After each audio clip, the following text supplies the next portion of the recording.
جی اقبال صاحب، میرا آپ سے ایک سوال ہے کہ حضرت علی علیہ السلام کی ولادت واقعی کعبہ میں ہوئی ہے یا حکیم بن حزام کی ولادت کعبہ میں ہوئی ہے؟ یہ ایک اہل حدیث کا مولوی ہے، مولانا اسحاق. اس کی میں ایک ویڈیو دیکھ رہا تھا تو وہ یہ بتا رہے تھے کہ حضرت علی علیہ السلام کے بارے میں جتنی بھی احادیث ہیں وہ ساری کی ساری ضعیف ہیں، جو یعنی ان کے کعبہ میں پیدا ہونے کی احادیث ہیں وہ ساری کی ساری ضعیف ہیں، لیکن وہ ایک حدیث شو کر رہا تھا جس میں حکیم بن حزام کا ذکر ہے کہ وہ جو ہے نا کعبہ میں پیدا ہوئے. وہ ایک حدیث کو وہ صحیح مان رہا تھا، باقی سب کو جو ہے نا جھٹلا رہا تھا.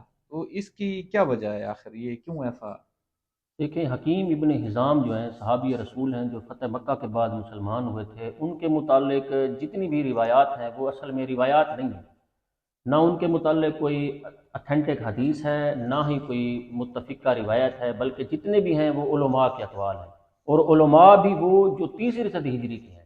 مثال کے طور پر امام اہل سنت امام مسلم جو ہیں وہ اپنی صحیح مسلم میں جو روایت لے کر آئے ہیں مصعب بن عبداللہ سے، کہ مصعب بن عبداللہ کہتا ہے کہ حکیم ابن حزام جو ہیں وہ خانہ کعبہ میں پیدا ہوئے.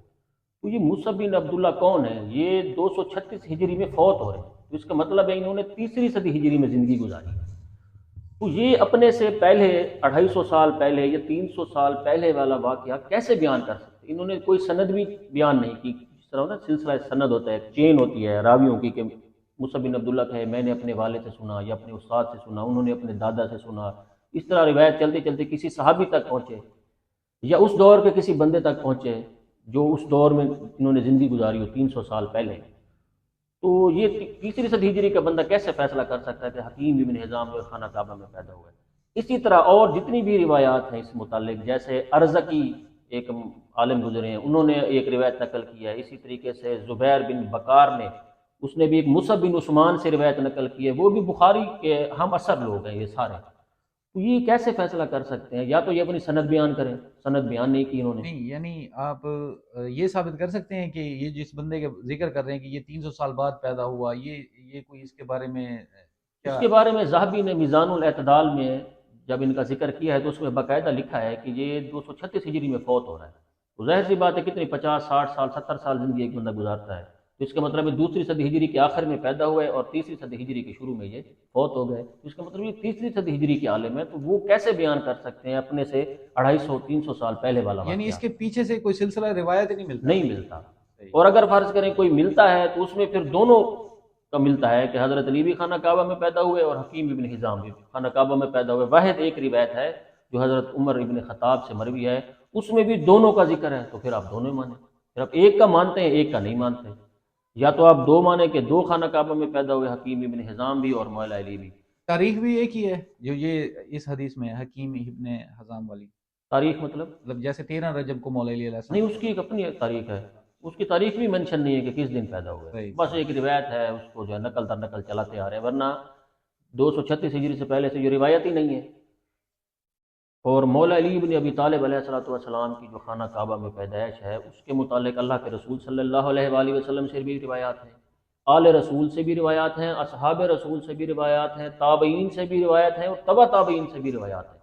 اور حتیٰ کہ جو اہل بیت کے دشمن ہیں، کٹر دشمن، جیسے کہ اکرمہ، اس نے بھی یہ روایت نقل کی ہے کہ علی بن ابی طالب خانہ کعبہ میں پیدا ہوئے. اب میں آپ کے سامنے ایک روایت پڑھ دیتا ہوں.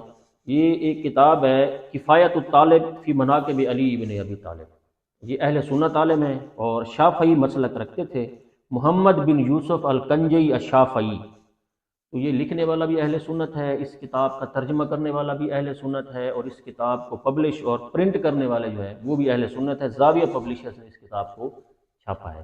صحیح. اس میں یہ جو عظیم الشان محدث ہیں جن کے متعلق امام ذہبی اپنی کتاب تذکرۃ الحفاظ میں لکھتے ہیں کہ یہ المحدث ہیں، مفید ہیں اور فخر الدین ہیں، یعنی دین میں ایک فخر والی ہستی ہیں. یہ ایک روایت لے کر آئے ہیں جناب جابر بن عبداللہ انصاری رضی اللہ تعالیٰ عنہ سے. یہ 7واں باب ہے اور اس کی پہلی روایت ہے. میں اس کو مختصراً پڑھ دیتا ہوں کہ جناب جابر بن عبداللہ انصاری سے روایت ہے کہ انہوں نے فرمایا کہ میں نے اللہ کے رسول صلی اللہ علیہ وآلہ وسلم سے حضرت علی بن ابی طالب کی ولادت کے متعلق سوال کیا تو حضور نے فرمایا کہ تم نے مجھ سے بہترین مولود کے متعلق سوال کیا ہے. اللہ تعالیٰ نے حضرت علی کو میرے نور سے پیدا کیا ہے اور مجھے اس کے نور سے پیدا کیا ہے، اور ہم دونوں ایک ہی نور سے ہیں.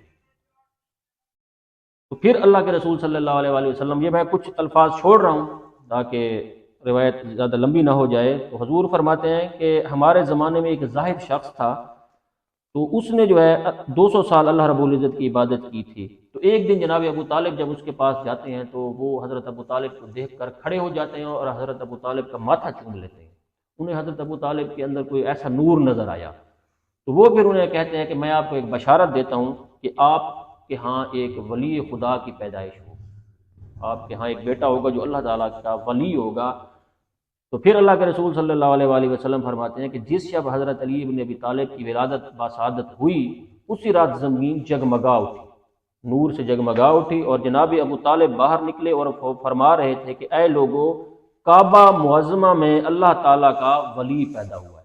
ماشاء اب یہ اللہ کے رسول صلی اللہ علیہ وآلہ وسلم اس روایت کو نقل کر رہے ہیں اور حضرت ابو طالب کا ذکر کر رہے ہیں کہ انہوں نے کیا کہا کہ خانہ کعبہ میں اللہ کا ولی پیدا ہوا ہے۔ یہ کتاب اہل سنت کی ہے، اور یہ عالم اتھنٹک عالم اہل سنت کے محدثین میں شامل ہیں، اور ذہبی جیسا عالم جو کہ کٹر تھا، کٹر اہل حدیث، اس نے اس کو محدث بھی کہا، امام بھی کہا، اور فخر الدین کہا، الکنجی الشافعی۔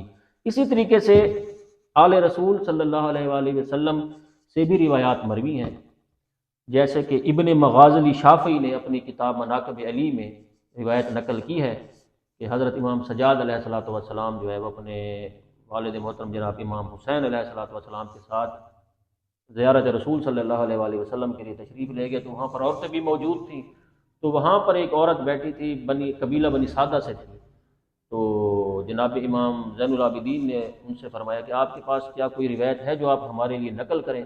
تو پھر اس عورت نے کہا کہ میری ماں نے مجھ سے بیان کیا ہے کہ ایک روز ایسے حضرت ابو طالب علیہ السلام جو ہے وہ پریشانی کی حالت میں آئے، تو اللہ کے رسول صلی اللہ علیہ وآلہ وسلم انہیں اور جناب فاطمہ بنت اسد سلام اللہ علیہا جو مولا علی کی والدہ محترمہ ہیں، ان کو لے کر خانہ کعبہ میں گئے اور خانہ کعبہ کے اندر ان کو بٹھا دیا، اور وہیں پر مولا علی علیہ السلام اس دنیا میں تشریف لے کر آئے۔ تو گو کہ اس روایت کو 100% ماننا ہمارے لیے حجت نہیں ہے، کہ کیونکہ یہ ہمارے اہل سنت برادران کی مسلک کی کتاب ہے۔ تو بہرحال اس روایت سے بھی ثابت ہوتا ہے کہ اللہ کے رسول صلی اللہ علیہ وآلہ وسلم خود جناب فاطمہ بنت اسد کو خانہ کعبہ کے اندر لے گئے تھے، اور وہیں پر مولا علی علیہ السلام اس دنیا میں تشریف لائے تھے۔ تو یہ دونوں روایات صحیح ہیں۔ یہ جو پہلی میں نے آپ کو کتاب دکھائی تھی، اس میں مصنف نے صرف اور صرف صحیح روایات نقل کی، اس نے مقدمے میں لکھ دیا ہے کہ میں اس میں جتنی بھی روایات لے کر آ رہا ہوں ساری کی ساری صحیح روایات ہیں، تو میں تحقیق کرنے کی ضرورت بھی نہیں ہے کہ اس کے راوی کیسے تھے، کیونکہ مصنف نے ساری تحقیق کر کے ہی روایات جمع کی ہیں علی ابن ابی طالب کی شان میں۔